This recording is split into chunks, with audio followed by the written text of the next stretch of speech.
El pentagrama expresa la dominación del espíritu sobre los elementos de la naturaleza.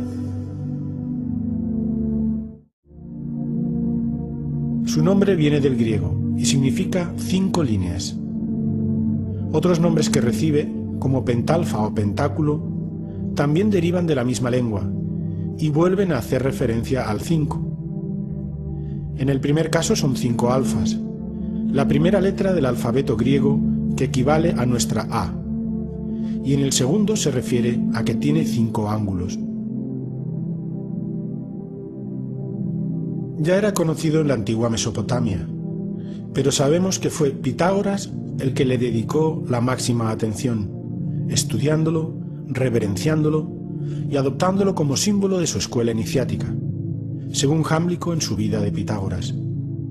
Parece ser que fue la escuela pitagórica, con su estudio exhaustivo, la que descubrió sus bellas propiedades geométricas, científicas y mágicas que entonces no estaban en absoluto diferenciadas. Aunque prácticamente no se conservan textos pitagóricos, parece claro que descubrieron el número phi, un número irracional cuyos decimales no periódicos se extienden hasta el infinito.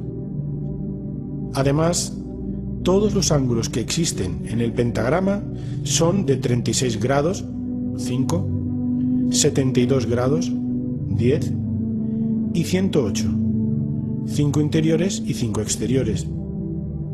Y su suma cabalística nos conduce a un nuevo número de gran importancia, el 9. 3 más 6 igual a 9, 7 más 2 igual a 9 y 1 más 0 más 8 igual a 9. Los pitagóricos establecieron una relación entre la palabra hygieia, salud en griego, que al contraerse se puede escribir como Higeia, y el pentágono estrellado, situando una letra en cada vértice. Como los miembros de esta escuela se reconocían con este símbolo, es fácil establecer la relación entre mostrar el pentagrama ante una persona y desear salud y bienestar. De hecho, el verbo saludar proviene de la palabra salud. En el pentagrama cualquier segmento está en proporción áurea con el inmediatamente mayor. Es decir, una vez ordenadas las longitudes de los 4 segmentos de mayor a menor, la razón entre cada una de ellas y la siguiente es constante e igual a nuestro número de oro. El número áureo está presente en todos los objetos geométricos regulares en los que haya simetría pentagonal. Esto indica la relación con el número 5, la ley, a la que está sometido todo lo existente. En el interior de un pentagrama se forma un pentágono. Si unimos sus ángulos, obtenemos un nuevo pentagrama, por lo que la figura se puede reproducir hasta el infinito, al igual que la figura principal también se halla inscrita en un pentágono mayor. Nuevamente tenemos aquí la relación de phi con el infinito.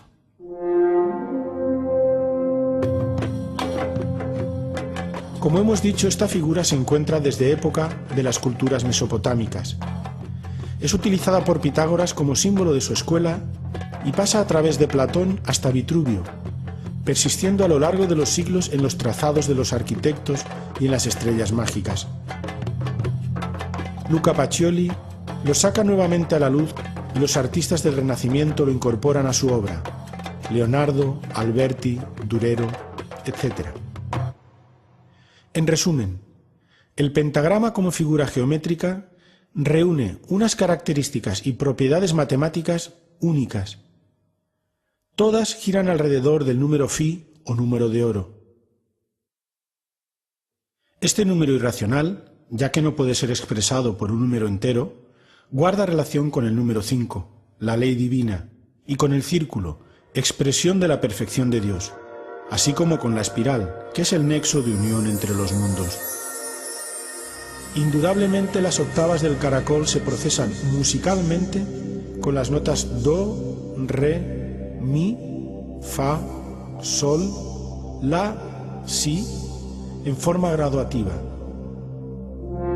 Si observamos cuidadosamente una escalera espiraloide, veremos una sucesión de curvas cada vez más altas, en forma tal que van precedidas por las más bajas.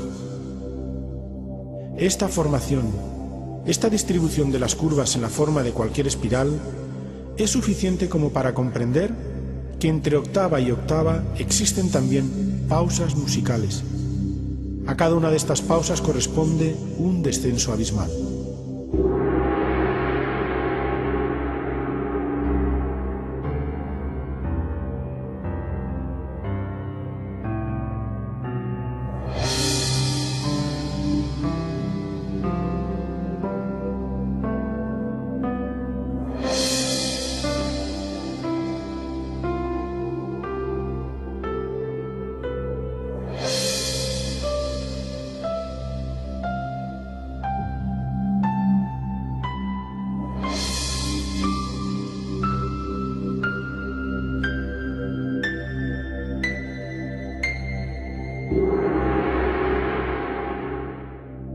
En el ángulo superior del pentagrama encontramos los ojos del espíritu y el signo de Júpiter, Padre sagrado de los dioses.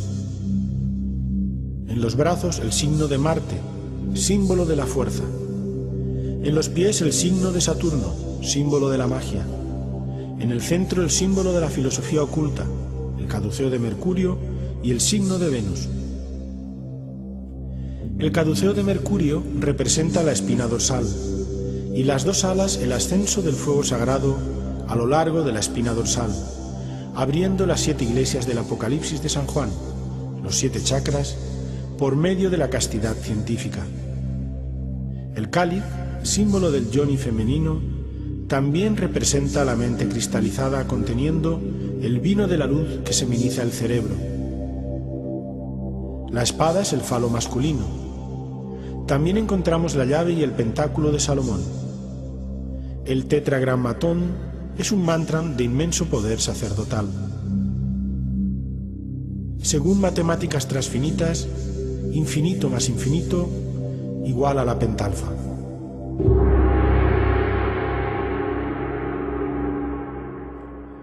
Su primera aplicación es la divina proporción, como la llamó Luca Pacioli en el siglo XVI, y consiste en la división de una línea en un punto tal que la distancia total sea a la mayor lo que la mayor es a la menor.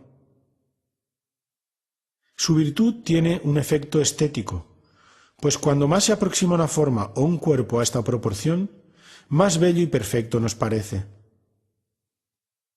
Todas las criaturas de la naturaleza tienden a desarrollarse cumpliendo esta proporción.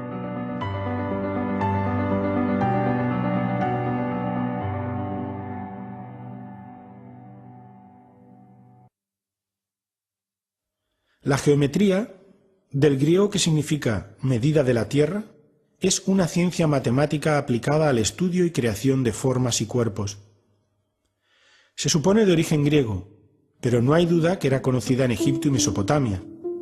Su nombre cuadra muy bien con el uso práctico que se daba en esas antiguas culturas a esta ciencia: medir los campos tras las inundaciones estacionales y volver a delimitarlos.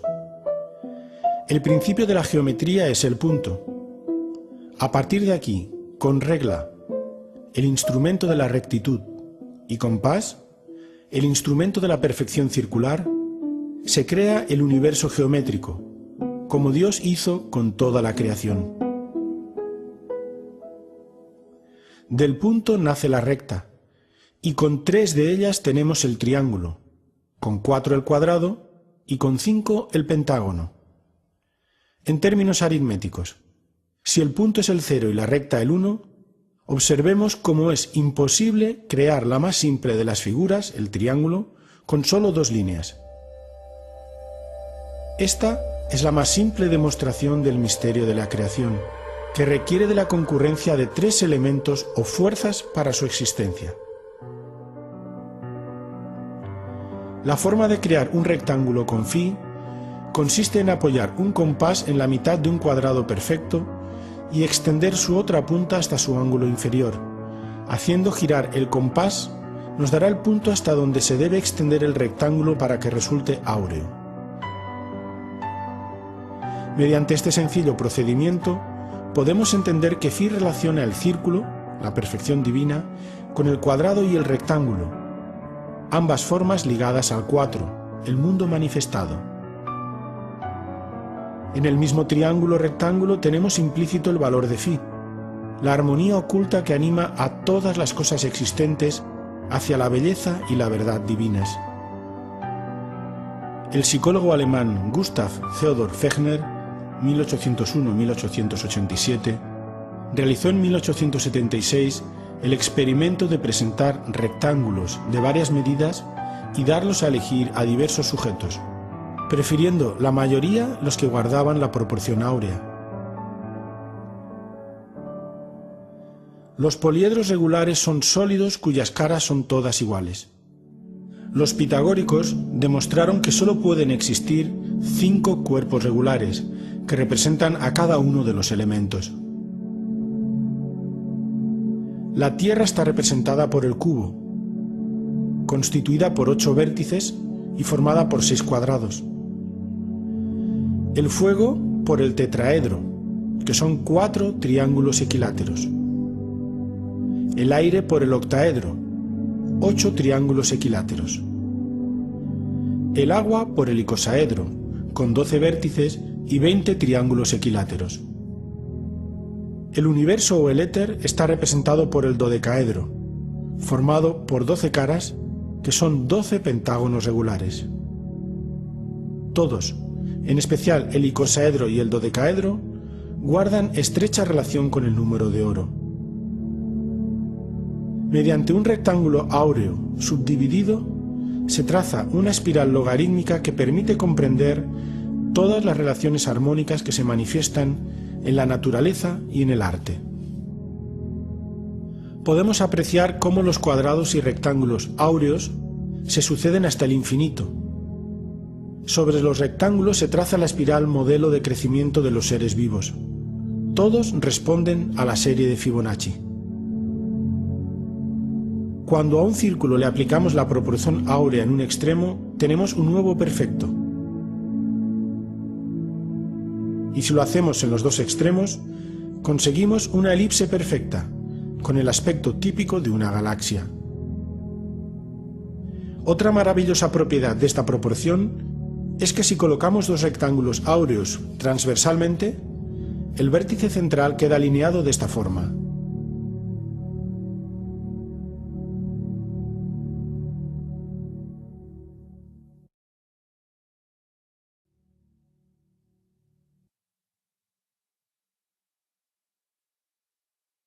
El llamado número phi es la expresión numérica que ha hecho el hombre de una proporción que no es un invento humano, sino que existe en la naturaleza.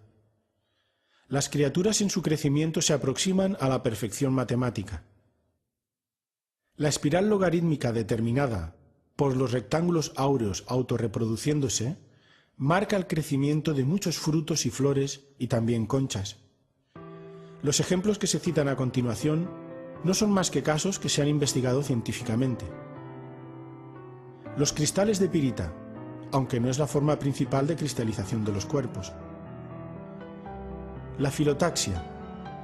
Esta ciencia estudia la distribución de las ramas y hojas en forma helicoidal a lo largo del tallo, que siguen una espiral áurea, lo que además permite aprovechar al máximo la insolación. Por ejemplo, lo vemos también en el grueso de las ramas principal y secundaria respecto al tronco y en la distribución de las nervaduras de las hojas.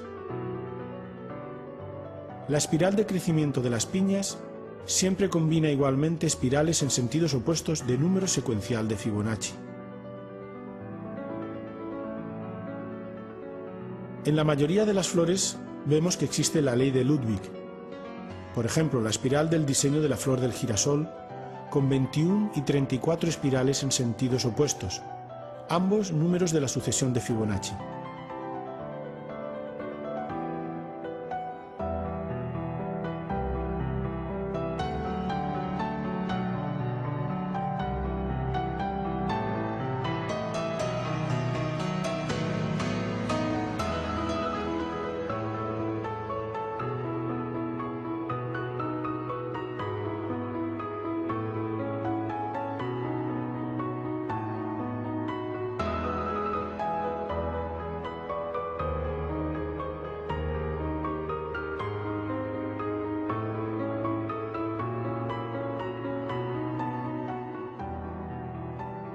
Tenemos también la maravillosa y sorprendente col romanesco. En la humildad de esta verdura se expresa la magia matemática de los fractales. En palabras sencillas, los fractales son formas en las que las partes y la totalidad son iguales entre sí. Las espirales de crecimiento nuevamente son números de la sucesión de Fibonacci. Las estrellas de mar. Al estudiar el movimiento de las abejas cuando se desplazan en un panal, se ha comprobado que corresponden con números de la sucesión de Fibonacci. Asimismo, la cantidad de abejas macho y hembra de un panal responde a la proporción áurea. Los tres tipos de espiral de los caracoles. La más espectacular quizás sea la concha del Nautilus, cada una de cuyas espirales es 1,618 veces más grande que la espiral precedente. Los pájaros. El diseño de la forma de sus colores.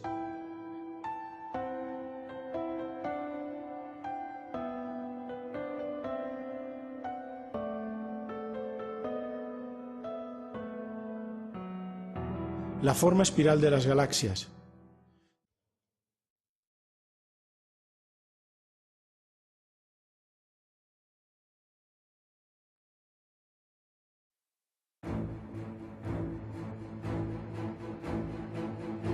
El pentagrama representa al hombre completo, escribe el venerable maestro Samael en el Matrimonio Perfecto. Según los filósofos griegos Heráclito y Protágoras, el hombre es la medida de todas las cosas.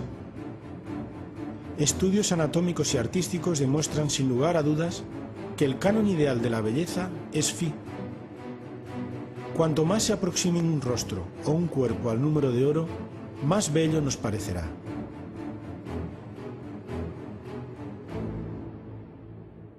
Vitruvio fue el que más se extendió sobre este tema, aclarando cómo los escultores griegos descubrieron esta proporción y la aplicaron a la talla de figuras humanas, al igual que los arquitectos lo aplicaron a la erección de edificios.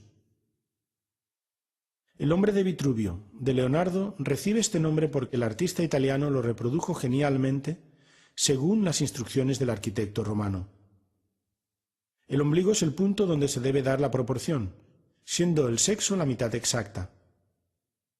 El círculo tiene su centro en el ombligo y el cuadrado en el sexo. De hecho, todas las proporciones de las partes principales del hombre obedecen a la proporción áurea. Los ventrículos del corazón humano recuperan su posición inicial en el punto del ciclo cardíaco que corresponde a la sección áurea. En la distancia del brazo a la punta de los dedos, del codo a la punta de los dedos, en la mano desde la muñeca al índice y en las falanges de los dedos de una mano encontramos la proporción áurea. En la altura y la posición del ombligo, en la proporción entre la anchura de la boca y la nariz, etc. Zeising ha estudiado las proporciones de miles de cuerpos y la tendencia es aproximarse a las medidas ideales marcadas por Phi. En el hombre son 8/5 y en la mujer 3/5.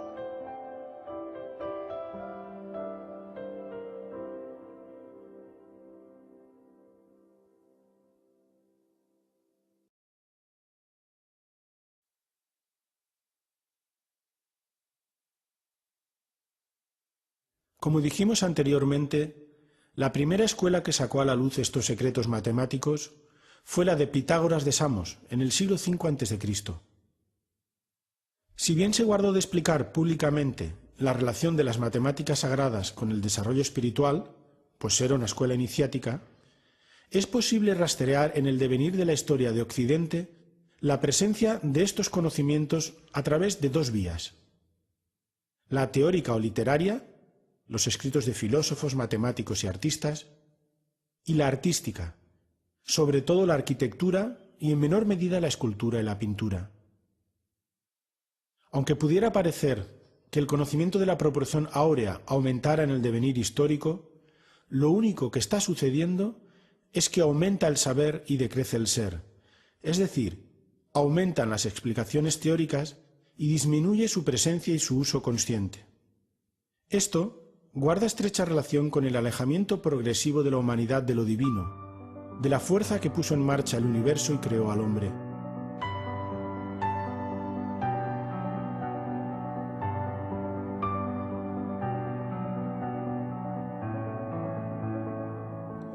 Este campo es uno de los más fecundos en la aplicación de Phi.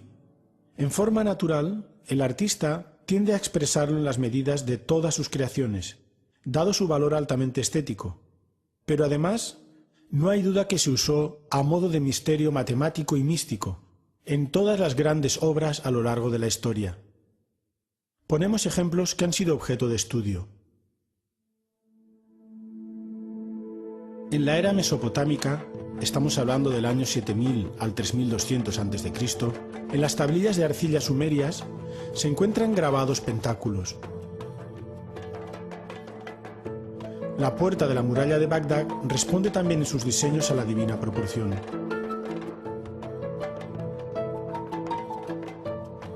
A partir del 4700 oficialmente en Egipto, podemos afirmar que toda manifestación de la religiosidad egipcia, en lo que ahora llamamos arquitectura, escultura y pintura, responde escrupulosamente a la proporción áurea, sin la cual no se concibe ninguna creación humana dirigida a los dioses. Podríamos poner como ejemplo la planta de cualquier templo del antiguo Egipto, Abidos, Edfu, Dendera, etc. El ejemplo quizá más conocido es la Gran Pirámide. En ella el cociente de la altura de cualquiera de los triángulos que la conforma y su lado es 2φ.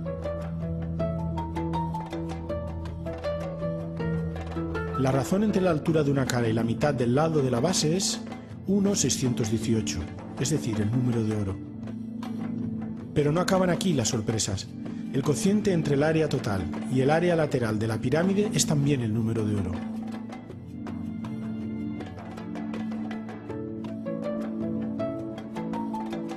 Y por si fuera poco, el cociente entre el área lateral y el área de la base sigue siendo el número áureo.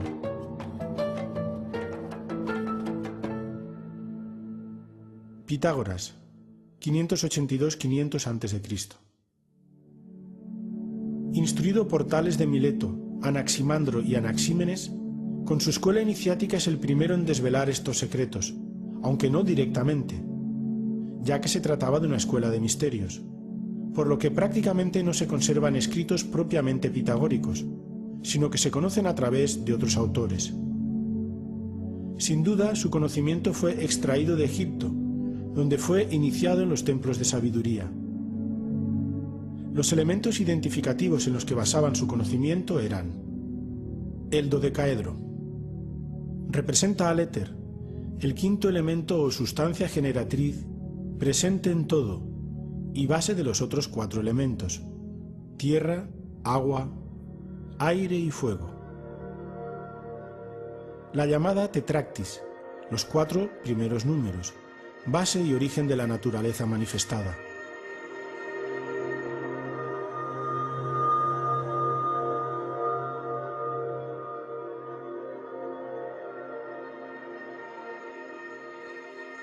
El triángulo rectángulo, que representa la inconmensurabilidad, como virtud divina presente en todo lo existente.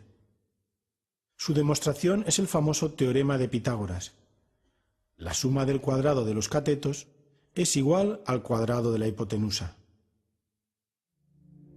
El mismo pentagrama usado como símbolo de identificación de la propia escuela pitagórica y también fuente de salud.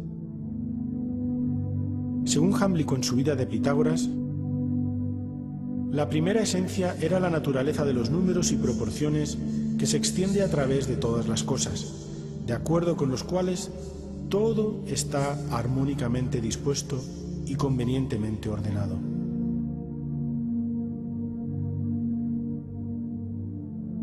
La música. A través de su estudio de la mística de los números, descubrieron el carácter aritmético de la armonía musical.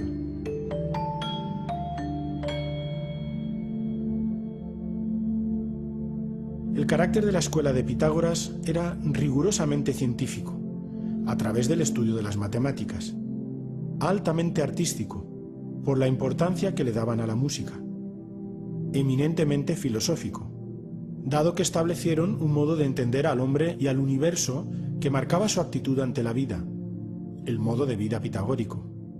Y por último, profundamente religioso, ya que el fin último de todo esto era aproximarse a Dios. Además, su principal característica es que no era una escuela en el sentido que actualmente tiene, sino una escuela de misterios, es decir, el conocimiento se adquiría en forma iniciática y tenía el sentido de sabiduría sagrada revelada. Se puede afirmar que la mayoría de los teoremas y demostraciones matemáticas sobre geometría que conforman los elementos de Euclides se deben a los pitagóricos. Igualmente, su influencia cultural fue tal que, pasando a través de la filosofía platónica, se encuentra en la base del cristianismo y de nuestra civilización occidental.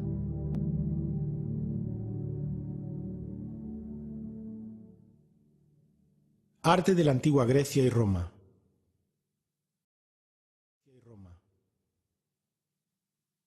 El Partenón, 447-442 a.C., templo octástilo, períptero y dórico por excelencia, ajusta todo su espacio a la proporción áurea, siendo sus fachadas, los lados cortos del rectángulo, inscribibles perfectamente en un rectángulo áureo. Esto fue descubierto por J. Hembich, 1867-1924, y Zeising en el siglo XIX. La distribución de su planta y de las fachadas laterales también se ajustan al número de oro. Del primero, J. Hembich, se publica en 1926 The Elements of Dynamic Symmetry, donde tras el estudio de obras tales como el mismo Partenón, el templo de Apolo en Figalia, o las estatuas de Zeus en Olimpia y la de Atenea en Egina, estableció los principios geométricos de la armonía del arte griego, basado, cómo no, en el número de oro. En 1837 se descubrieron las correcciones ópticas.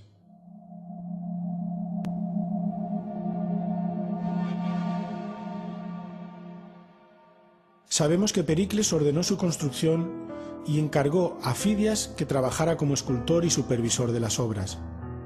Los arquitectos a sus órdenes fueron Ictinios y Calícrates. Georgiades ha llegado a estudiar la relación entre la escala musical pitagórica y los intercolumnios del Partenón, y coinciden plenamente. Otros ejemplos son el arco de Septimio Severo, el templo de Ceres en Paestum, y en general todos los grandes templos de orden dórico. El templo de la Concordia en Agrigento, y en escultura el Apolo de Belvedere, inscrito perfectamente en un rectángulo áureo. Hasta en el campo de la alfarería se ha estudiado este asunto y se ha comprobado que el diseño de las formas de los vasos griegos responde estrictamente a la divina proporción.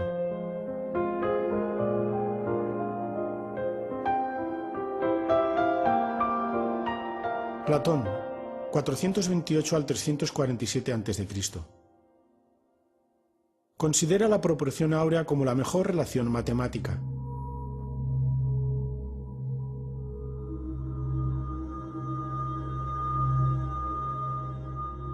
Habla de los 5 cuerpos regulares que tomaron el nombre de sólidos platónicos.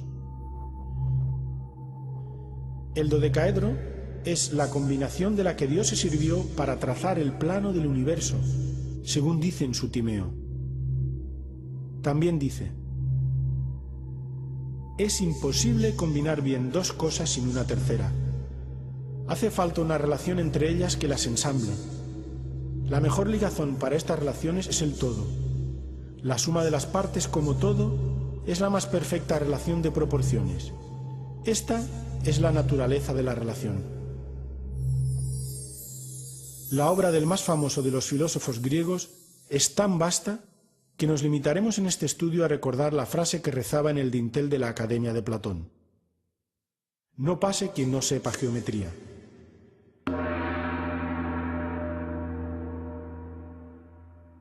Euclides, siglo IV a.C. Los elementos. Por primera vez aparece definida la proporción entre extrema y media razón. Libro 6, proposición 30. Dividir un segmento en media y extrema razón. Se dice que un segmento está dividido en media y extrema razón cuando el segmento total es a la parte mayor como la parte mayor es a la menor. Libro 4, proposiciones 10 y 11, donde se habla de la construcción del triángulo áureo, usado para la inscripción del pentágono regular en un círculo. En este triángulo isósceles, los dos ángulos iguales, 72 grados, son el doble del ángulo desigual, 36 grados. Φ se encuentra en la proporción de los lados iguales con el lado menor, por lo que recibe el nombre de áureo. Del mismo modo que el rectángulo áureo se reproduce a sí mismo hasta el infinito, generando una espiral.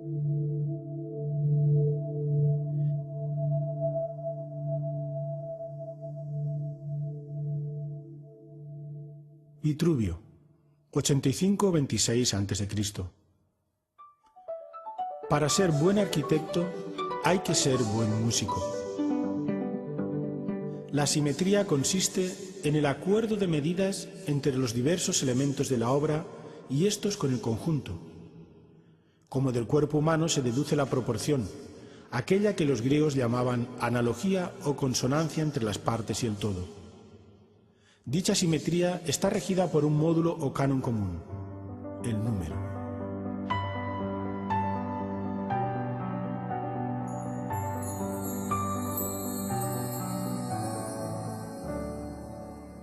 Leonardo de Pisa, Fibonacci, 1170-1250. Escribió Liber Abaci, libro de los ábacos. Este gran matemático de la Edad Media introdujo, tras su estancia en África, los números árabes que revolucionaron la aritmética en Europa. Propone un problema sobre la reproducción de los conejos que da lugar a la conocida como sucesión de Fibonacci. Esta sucesión está vinculada además a la espiral y es la forma del número áureo más presente en la naturaleza. Esta progresión consiste en la adición de los números enteros con su precedente. 0, 1, 1, 2, 3, 5, 8, 13, 21, 34, 55, 89, 144, 233, 377, 610, 987, 1597, 2584, 4181, 6765 y así hasta el infinito. Por eso, la más sorprendente e importante entre las muchas propiedades de esta sucesión es que si dividimos cada número entre su precedente, el resultado cada vez se aproxima más a phi. 1 entre 0 igual a 0, 1 entre 1 igual a 1, 2 entre 1 igual a 1, 3 entre 2 igual a 1,5, 5 entre 3 igual a 1,666, 8 entre 5 igual a 1,6, 13 entre 8 igual a 1,625, 21 entre 13 igual a 1,615, 34 entre 21 igual a 1,619, 55 entre 34 igual a 1,617 y 89 entre 55 igual a 1,618, la aproximación con 3 decimales más exacta que se conoce.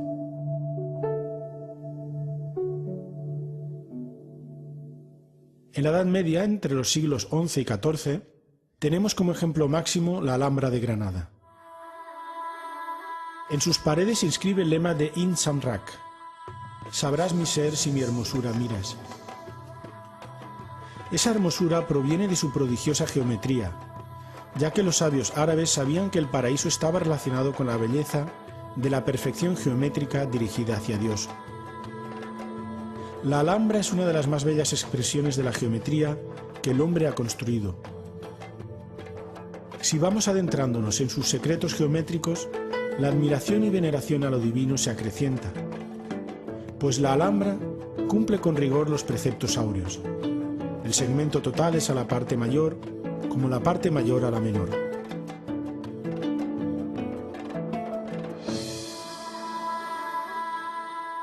La mayor parte de la Alhambra fue construida en el siglo del arte gótico y comparte los secretos geométricos de las catedrales, aunque expresados en una forma muy diferente.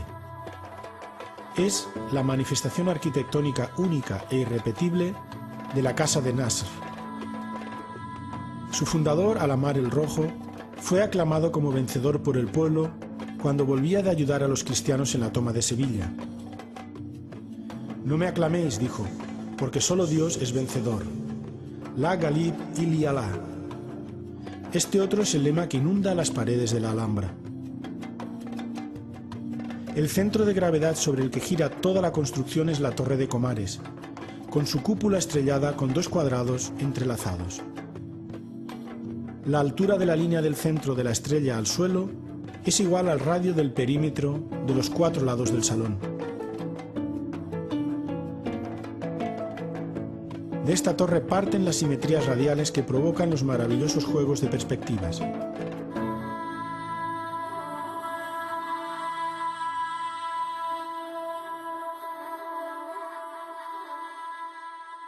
Del prerrománico, románico y gótico, podemos decir que las cofradías de artesanos y constructores de catedrales transmitieron los secretos iniciáticos de la mística pitagórica y los plasmaron en los edificios que construían. Es más, el mismo pentagrama aparece directamente en muchas construcciones, como se puede apreciar en los siguientes ejemplos: Catedral de Amiens, Rosetón Norte, la iglesia de Santa María de Lemgo, Alemania, la iglesia de San Juan de Castrojeriz, España, ermita de San Bartolomé en el cañón del río Lobos, Ucero, Soria, Rosetón Mudéjar en Calatayud, etc. Es fácil también encontrarlos en las marcas de picapedreros de casi todas las épocas. Se puede afirmar que prácticamente toda la arquitectura religiosa medieval, especialmente las catedrales góticas, observan fielmente la proporción áurea, como si los constructores consideraran imposible construir sin semejante principio matemático. Curiosamente, no se conserva ningún escrito de esta época sobre la aplicación de las matemáticas sagradas a la erección de edificios.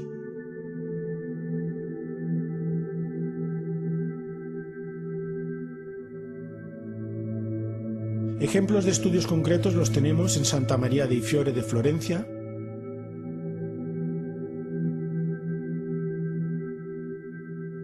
la fachada de Santa María Novella,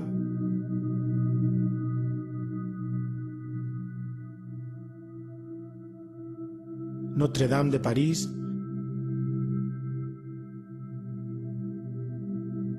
la Catedral de Colonia,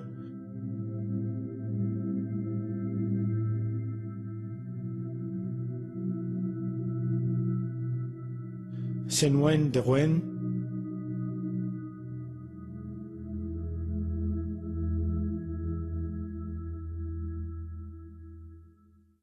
Leon Battista Alberti, 1404-1472.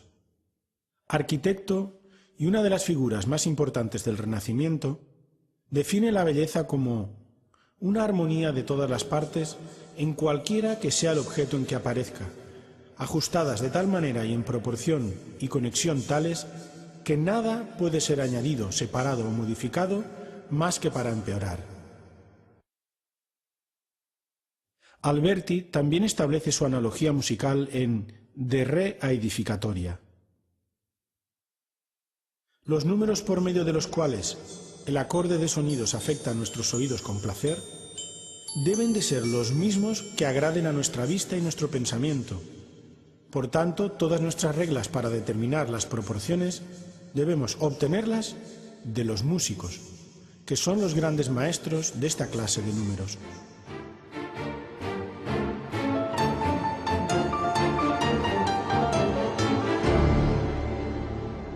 Luca Pacioli, 1445-1508. De Divina Proportione. Aquí recoge el neopitagorismo y el neoplatonismo de la antigüedad, en clara relación con el Timeo de Platón, al que cita en repetidas ocasiones, con todas sus implicaciones matemáticas, religiosas, místicas, filosóficas y artísticas.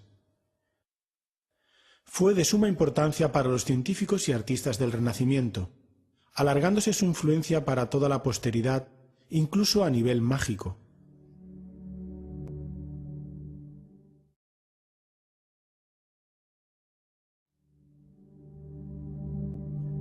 El nombre de divina proporción es usado por primera vez y coloca a la razón áurea como el principio divino universal de la belleza, el cual debe ser usado para cualquier obra que el hombre emprenda en cualquier terreno, especialmente el artístico.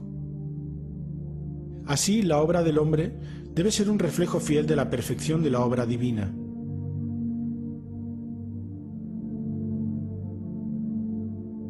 En el capítulo 2 de la Divina Proporción, Luca Pacioli escribe: Omnia consistum in numero, pondere et mensura. Es decir, que todo aquello que se encuentra distribuido por el universo inferior y superior se reduce necesariamente a número, peso y medida.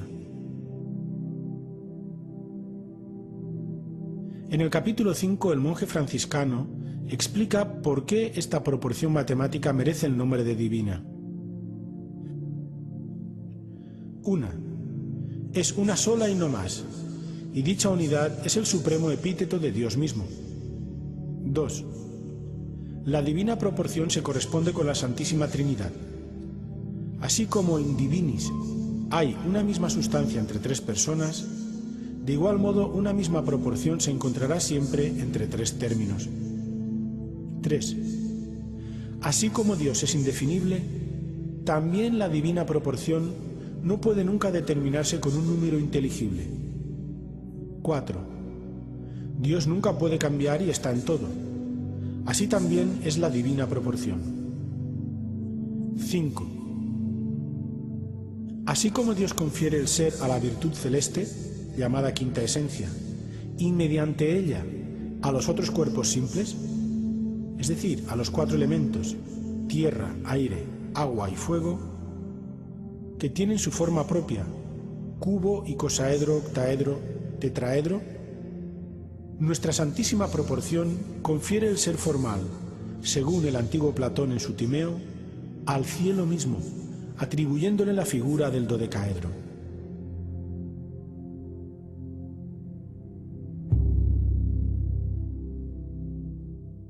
Leonardo da Vinci, 1452-1519. La genialidad de Leonardo en este campo se manifiesta en sus escritos y también en sus obras.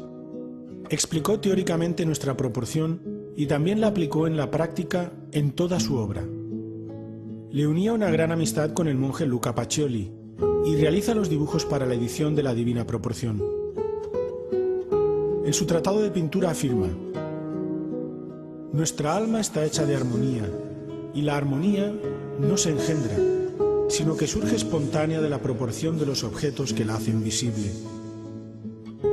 La gracia de las proporciones está encerrada en normas armónicas. Hace falta usar estas reglas para corregir los errores de las primeras líneas de la composición. El pintor inventa la forma y la materia de las cosas que va a representar. Luego las mide, organiza y proporciona. Y también en el cuaderno de notas, la proporción se encuentra no solamente en los números y medidas, sino también en los sonidos, pesos, tiempos, espacios y cualquier clase de energía que pueda existir. A él le debemos el nombre de proporción áurea. La pintura más famosa de todos los tiempos, la Gioconda, también está ejecutada con la divina proporción, así como la Santa Cena y la Anunciación.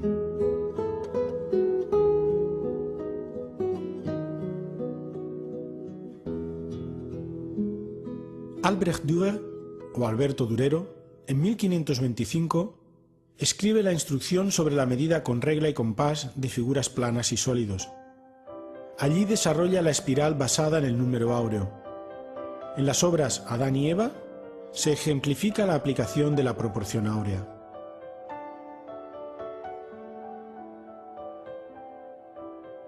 A pesar de los numerosos ejemplos, su uso no estuvo generalizado, sino más bien restringido a unos pocos maestros. Se ha comprobado su presencia en la fachada del Colegio de San Ildefonso en Alcalá de Henares, 1537-1553, del arquitecto Rodrigo Gil de Ontañón. Con Miguel Ángel, la Creación y el David, por citar algunos ejemplos. Rafael, en la Madonna de Ansi Dei.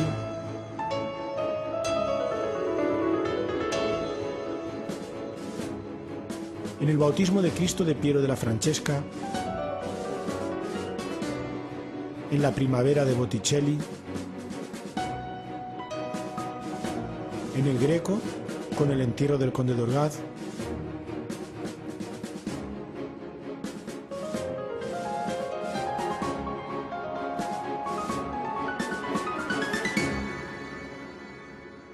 En 1530, Cornelio Agripa escribe De Oculta Filosofía, en Amberes. Es un tratado de magia que incluye un libro de cábala donde habla del pentagrama y lo asocia a las propiedades del 5. Símbolo de la felicidad y de la gracia, sello del Espíritu Santo y vínculo que todo lo enlaza. Allí muestra al famoso hombre inscrito dentro de un pentagrama. Agripa escribe: las ciencias matemáticas son parientes de la magia, porque todo cuanto pueda existir en las fuerzas naturales esclavas no consiste más que en número y armonía.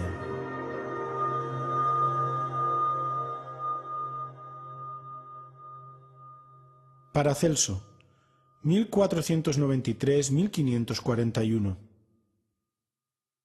Además de médico y alquimista, su sabiduría se extendió a la magia y reduce todos los símbolos de poder sobre las potencias invisibles a dos solamente: el hexagrama o sello de Salomón, macrocosmos, y el pentagrama, microcosmos, el signo más poderoso de todos. De nuevo vincula la salud al pentagrama, símbolo perfecto de armonía, cuyo desequilibrio genera la enfermedad.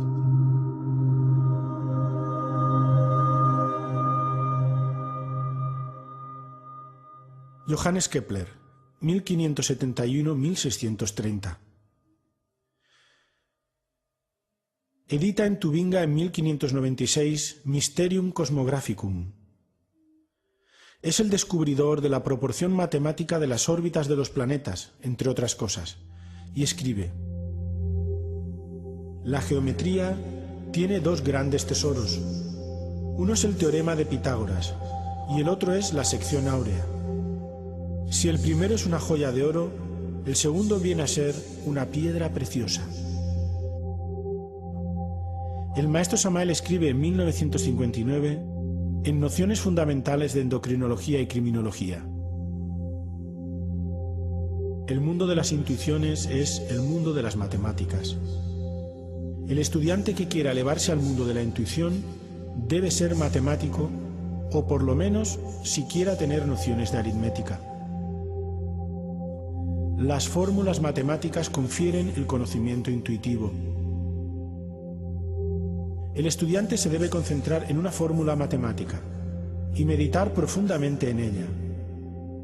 Después vaciar la mente y ponerla en blanco.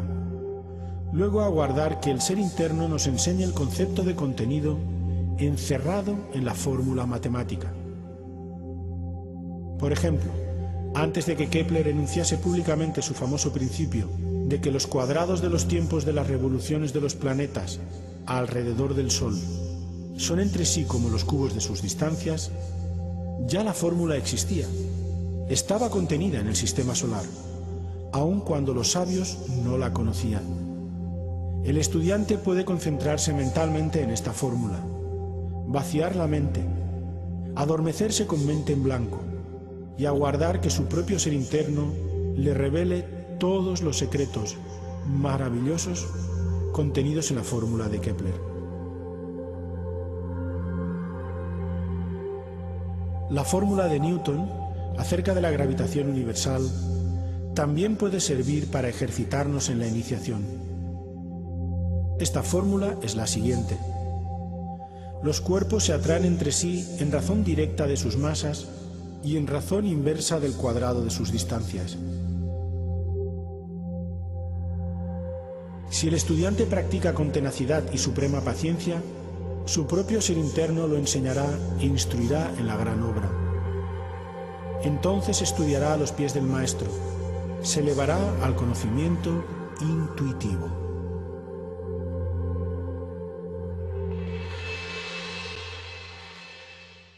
Siglos XVII y XVIII aún decae más su uso.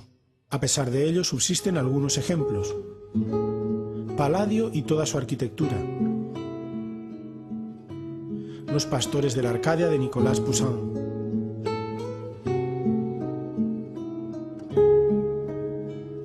Las Meninas de Velázquez.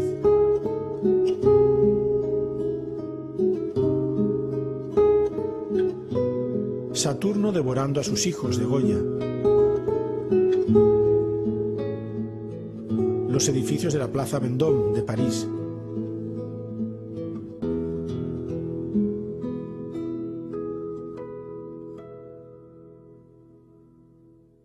Y en 1806, Johann Wolfgang von Goethe termina la primera parte del Fausto. Mefistófeles. Lo confieso, para irme a pasear me estorba un leve obstáculo. Es este signo pintado en el umbral. Fausto. ¿Te molesta la pentalfa? Pues dime entonces, hijo del infierno, si por eso no sales, ¿cómo entraste? ¿Cómo cayó en la trampa tal espíritu? Mefistófeles. Fíjate en él. No está bien dibujado. El ángulo hacia afuera, como ves, se abre excesivamente.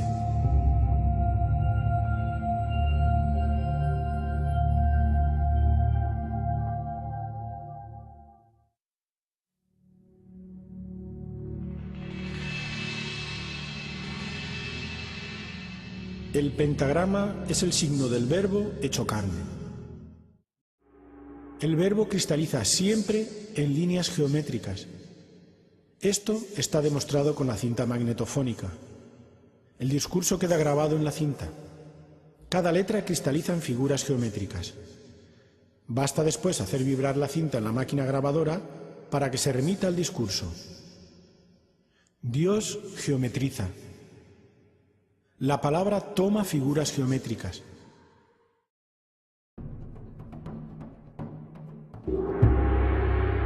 Platón estableció que las matemáticas eran la base para las ciencias que permitían acceder a la comprensión total del universo. Aritmética, geometría, astronomía y música. Estas disciplinas componían el llamado quadrivium de la enseñanza universitaria de la Edad Media.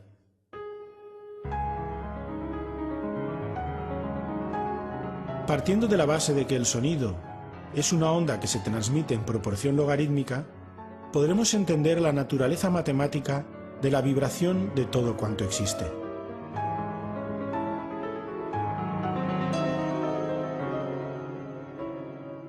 La música fue el tercer pilar de la comunidad pitagórica. La armonía musical, cuyo descubrimiento se les atribuye, es, al igual que la lógica matemática, la manifestación del orden divino en el universo. En forma ya legendaria, se dice que los pitagóricos advirtieron la relación de la longitud de una cuerda con su vibración o sonido. Usaron un instrumento de una única cuerda, el monocordio, y descubrieron que su subdivisión en cierta proporción producía sonidos consonantes, es decir, que sonaban bien. Son las llamadas quintas, cuartas, terceras, octavas, etc. Estos intervalos se llaman así por el número de notas que contienen entre ellos. Así se estableció la llamada escala pitagórica, base de la música occidental.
Así que la música fue, pues, la puerta emocional a través de la cual se penetró en el misterio de los números.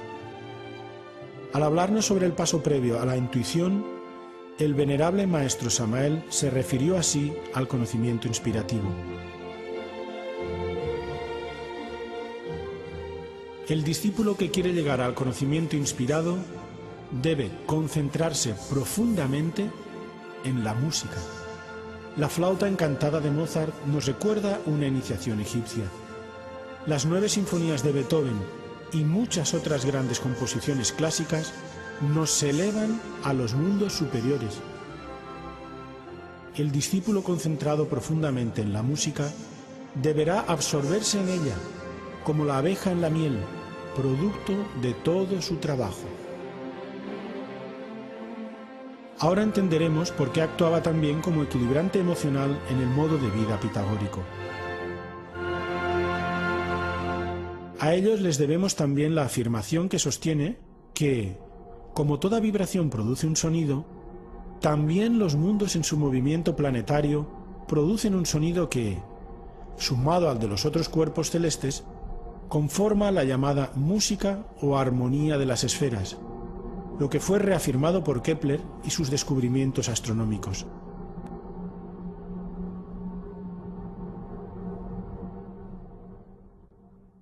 Se puede afirmar que la música occidental se basa en las relaciones numéricas entre las notas 3, mediante, 5, dominante, 8, octava y 13. Las 3 primeras más la tónica forman el acorde perfecto. La nota 13ª de una escala da lugar a la nota inicial de la escala menor de la dicha escala. Todos estos números pertenecen a la sucesión de Fibonacci. Al estudiar las composiciones de los grandes maestros, por ejemplo, en el desarrollo y exposición de los temas o en la relación de compases de cada movimiento, encontramos la proporción áurea.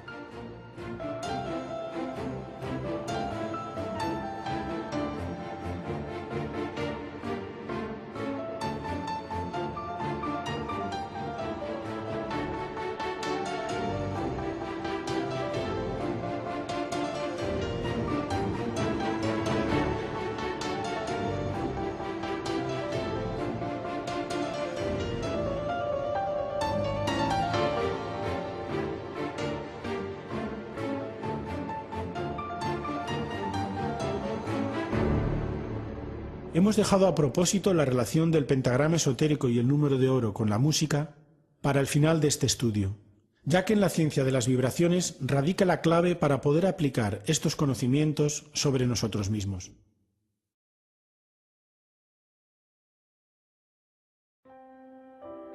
De acuerdo a la ley del 7, el desarrollo completo de cualquier cosa que se emprende en la vida está sujeto a una corriente de sonido con un principio y un fin que se divide en 7 periodos de desarrollo, llamados notas en la escala musical. Sabemos muy bien que debido a la naturaleza propia de la ley del 7, en una sola escala de desarrollo, compuesta por las notas do, re, mi, fa, sol, la, si, existe un periodo crítico entre la tercera nota, mi, y la cuarta, fa. Cuando precisamente nos encontramos en ese punto crítico de la corriente de desarrollo, la crisis se traduce en adversidades, resistencias, obstáculos, falta de motivación, pérdida de interés, confusión, dudas, etc. Lo que motiva que el esfuerzo entre en un proceso en el que se inicia una línea de desviación de fuerza que normalmente lleva a practicar de forma mecánica, con desgana y desagrado, con prisas y hasta con enojo, concluyendo generalmente en el abandono de la disciplina o del esfuerzo de cualquier trabajo. Para superar esos periodos de crisis solamente existe una solución: desarrollar la capacidad de sostener las notas, es decir, desarrollar la capacidad de sacrificio para mantener el mismo ritmo de trabajo. Los cantantes de ópera saben lo que es, en áreas de gran dificultad, sostener notas de voz sin crear desarmonías, producir los famosos gallos y sin dañar sus cuerdas vocales. Igualmente, en todo esfuerzo que hagamos en la vida, en toda disciplina de trabajo que nos propongamos, en los momentos difíciles debemos tener la capacidad de sacrificio suficiente para que no se produzca desviación de líneas o roturas de la línea de desarrollo. Debemos ser inteligentes, hacernos más conscientes de lo que hacemos, revalorizar los propósitos de trabajo, tomar conciencia del valor de la práctica. El crecimiento interior se fundamenta en la superación de las dificultades. Es en los momentos críticos donde más podemos aprender a conocernos a sí mismos.